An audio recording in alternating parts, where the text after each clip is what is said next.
नमस्कार, मैं हूँ कौशल और एक बार फिर से आप सभी लोगों का मैं वेलकम ज़िंदगी में वेलकम करता हूँ। एक खूबसूरत से टॉपिक के साथ एक बार मैं फिर से अवेलेबल हूँ, प्रेजेंट हूँ और इस खूबसूरत से टॉपिक का नाम है how to enhance our memory power. Memory power को कैसे बढ़ाएं। अक्सर सुनने में आता है या फिर जब हम कहीं जा रहे होते हैं या किसी से मिलते हैं या कुछ लोग आपस में बातें कर रहे होते हैं तो अक्सर ये सुनाई पड़ता है कि उस पर्टिकुलर स्टूडेंट की मेमोरी बहुत शार्प है जिसकी वजह से उसने एग्ज़ाम क्वालिफाई कर लिया, या उस पर्टिकुलर पर्सन की मेमोरी बहुत अच्छी है, याददाश्त बहुत तेज़ है जिसकी वजह से उसने पहली रैंक हासिल की, उसने जॉब हासिल कर ली। जब ये हम सुनते हैं या जो बता रहा होता है या जब हम सुन रहे होते हैं तो शायद हमारे दिमाग में ऐसे ख्याल आ रहे होते हैं कि उस पर्टिकुलर पर्सन या स्टूडेंट की मेमोरी इसलिए बहुत अच्छी है क्योंकि वो गिफ्टेड है।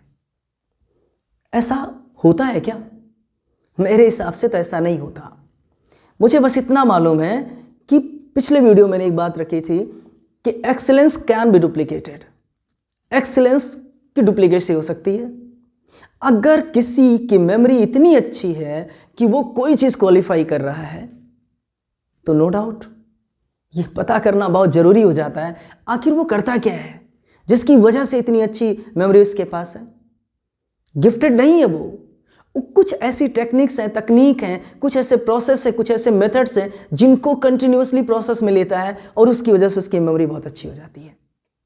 आज उसी प्रोसेस, उसी टेक्निक, उसी मेथड्स को बताने की मैं कोशिश कर रहा हूं और मैं प्रॉमिस करता हूं कि अगर आप इस प्रोसेस को, इस मेथड को अप्लाई किए तो आपको इसका result, amazing result you will get, surprising result you will get.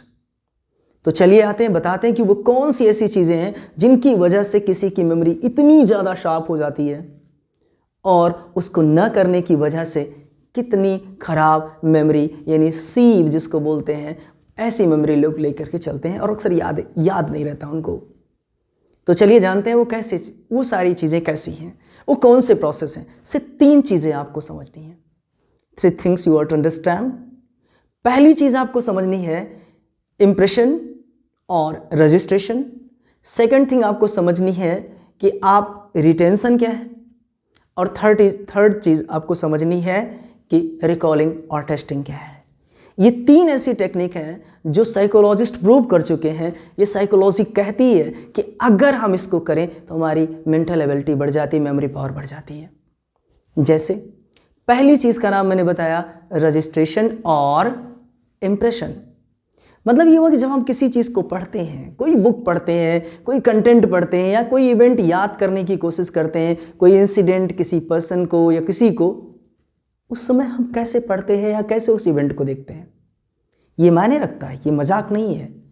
ये ज़रूरी बनता है कि जब हम किसी टॉपिक को, किसी सब्जेक्ट को पढ़ रहे हैं तो उस समय जब हम पढ़ रहे हैं तो हमारे पढ़ने का तरीका कैसा है। क्या मैं उसको समझ के पढ़ रहा हूँ? क्या मुझे वो कंसेप्ट बहुत अच्छे से क्लियर है? क्या मुझे वो एक पॉइंट मुझे समझ में आ रहा है जिसको मैं मेमोरी के अंदर इन करा रहा हूँ, जिसको मैं प्रवेश दे रहा हूँ मेमोरी के अंदर? अगर वो चीज़ क्लियर नहीं है तो मेमोरी के अंदर तो जाएगी। अक्सर होता है क्लास चल रही होती है और बच्चे पढ़ रहे होते हैं, उनमें से बहुत सारे बच्चे होते हैं जो अटेंटिव नहीं होते, फोकस्ड नहीं होते, उनको चीज़ समझ में नहीं आती क्योंकि वो कहीं ना कहीं डेविएटेड होते हैं, कहीं और सोच रहे होते हैं और चीज़ें आधी अधूरी उनके माइंड में जाती रहती है, मेमोरी में जाती रहती है। अगर हम इम्प्रेशन ही गलत कर दें, जब हम पढ़ रहे हैं, जब हम सीख रहे हैं, जब हम लर्निंग प्रोसेस में हैं, तो अगर हम अपना इम्प्रेशन ही खराब कर दें, जो चीज़ हमारे माइंड यानी मेमोरी में जा रही है अगर वो डिम है और धुंधली है, उसमें कोई क्लैरिटी नहीं है, क्लियर इमेज नहीं है, तो प्रॉब्लम है। क्योंकि अगर वो पहुंच गई फिर आप कुछ भी रिजल्ट पाने से रहे।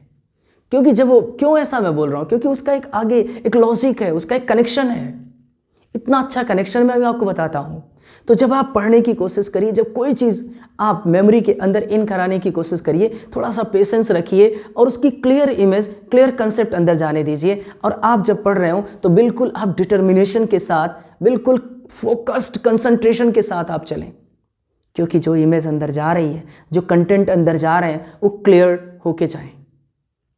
और जब ये प्रोसेस आप ख़त्म कर लीजिए तो दूसरे प्रोसेस पे आइए आप, क्योंकि अब आपने वो क्लियर इमेज इन करा दी मेमोरी ने उसको स्टोर कर लिया। अब अगला प्रोसेस है, क्योंकि हमारे अंदर क्या है, हम भूलते बहुत तेजी से हैं, तो जरूरी बन जाता है कि जो हमारे मेमोरी में जो कंटेंट हमने पुट कर रखे हैं, जो इन करा रखे हैं, अब हम उस पर प्रोसेस करें।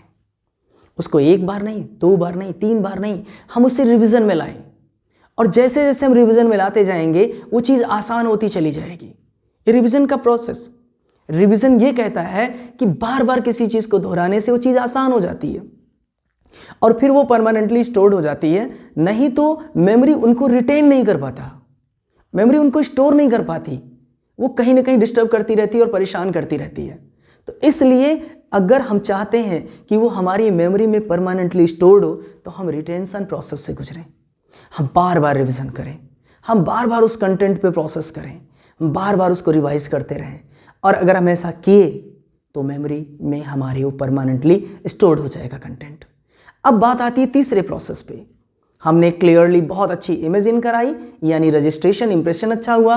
अब हमने मेमोरी के अंदर कंटेंट को दूसरे प्रोसेस से गुजारा, जिसको हमने क्या कहा था, ये कहा कि हम इसे रिवीजन के थ्रू गुजारें, इसको हम रिटेन करें, कंटेंट को अपने पास होल्ड करें, बाहर न जाए, क्योंकि रोका नहीं तो दिक्कत होगी। फिर उसके बाद तीसरा और फाइनल प्रोसेस आता है, अब आप अपनी टेस्टिंग करिए। ये जो एग्जाम्स बने, ये जो बहुत सारे process, weekly test, fortnightly test, monthly test, ये सब चलते रहे, ये आप क्या समझते हैं क्यों होते हैं? अगर आप कहीं टेस्ट से नहीं गुजर पा रहे हैं तो आप खुद से अपनी टेस्टिंग करिए, खुद से। अब आपका प्रोसेस आप रिकॉल करिए, क्योंकि मेमोरी तभी पावरफुल मानी जाती है जब आप रिकॉल करें और वो फट से उस कंटेंट को जो आपने रिटेन कर रखा है उसको बाहर निकाले और सामने कहे yes, content is just before you. और आपका माइंड पावर या मेमोरी कहे कि देखो कंटेंट सामने है, ले लो। और ये जब चीज़ ऐसा होता है तब सक्सेस हमें मिलने लगती है, तब हमारी मेमोरी पावर बढ़ जाती है। लेकिन अगर हम इन तीनों प्रोसेस में से किसी को भी गलत कर दें और सबसे पहले ही प्रोसेस को गलत कर दें, यानी जो हमारा पहला प्रोसेस है रजिस्ट्रेशन का, हम सही से क्लियर कंसेप्ट अंदर नहीं कराते, फिर उसके बाद जो कंसेप्ट हमने क्लियरली अंदर करा भी लिया, हम उस पर प्रोसेस नहीं करते, हम उस पर वर्कआउट नहीं करते, हम उसे रिवीजन नहीं करते। साइकोलॉजिस्ट तो यहां तक कहते हैं कि ओवर लर्निंग करो। रिटेंशन के लिए उन्होंने कहा ओवर लर्निंग करो। ओवर लर्निंग का मतलब ये होता है अति कर देना, इतना पढ़ना कि पूछो ना। जब उसे कई बार पढ़ते हैं, जब कई बार पढ़ते हैं, तो जब हम रिकॉल करते हैं तो हमारी मेमोरी उन कंटेंट्स, जो इतने सारे कंटेंट्स स्टोर्ड होते हैं, उनमें से उसी पर्टिकुलर कंटेंट को फिल्टर करके लाके बाहर रख देती है। ये है पावर। और जो टॉपर्स होते हैं, जो एक्सीलेंसिस, जिनके पास एक्सीलेंस होती है, जो कुछ सचमुच में ज़िंदगी में इन सब चीज़ों को हासिल करते हैं, आप उनके पास जाके देखिए उनकी मेमोरी पावर क्यों अच्छी होती है, क्योंकि सचमुच में वो बहुत मेहनत करते हैं, इन तीनों प्रोसेस पे बहुत मेहनत करते हैं। आप किसी जगह पे देख लीजिए, कहीं असेंबली हो, कोई कॉन्फ्रेंस हो या कोई क्लास चल रही हो, तो ये कैसे बैठते हैं? टॉपर्स बिल्कुल अलग बैठते हैं, एकदम फोकस्ड रहते हैं, कंसंट्रेट रहते हैं, डिटरमिन्ड रहते हैं, मुझे समझ के हटना है, एकदम क्लियर इमेज माइंड को दे रहे होते हैं, वो अपनी मेमोरी में क्लियर इमेज इंसर्ट करा रहे होते हैं वो। और फिर उसके बाद उनका प्रोसेस क्या होता है? रिवीजन का प्रोसेस होता है, यानी अब उसको परमानेंटली स्टोर करने के प्रोसेस पड़े होते हैं। और फिर अगला प्रोसेस आता है रिकॉलिंग का। वो अपनी टेस्टिंग करते रहते हैं, कभी सैम्पल पेपर्स लेते हैं, कभी कुछ लेते हैं, कभी किसी दौर से गुजरते हैं, लेकिन वो अपनी टेस्टिंग करते रहते हैं कि क्या मेमोरी मेरी उन कंटेंट्स को रिकॉल करा रही है, मुझे वापस ला रही कंटेंट्स जिसको मेरी डिमांड है। अगर ऐसा हो रहा है तो आप समझिए कि आपकी मेमोरी इस समय प्रॉपरली फंक्शन कर रही है। तो अगर ये 3 चीज़ें आप अपनी लाइफ में कर सके तो no doubt success will come to touch your feet. Memory power आपकी इन्हेंस होगी, आप सचमुच में कहेंगे कि हाँ, मैं भी उसी कैटेगरी में हूँ जिस कैटेगरी में वो है, वो गिफ्टेड नहीं है, मैं भी ये चीज़ हासिल कर सकता हूँ, अगर ये 3 ट्रिक्स आपको पता हो तो आई होप कि ये वीडियो आपकी हेल्प करेगा, मदद करेगा। तो thanks for watching this video.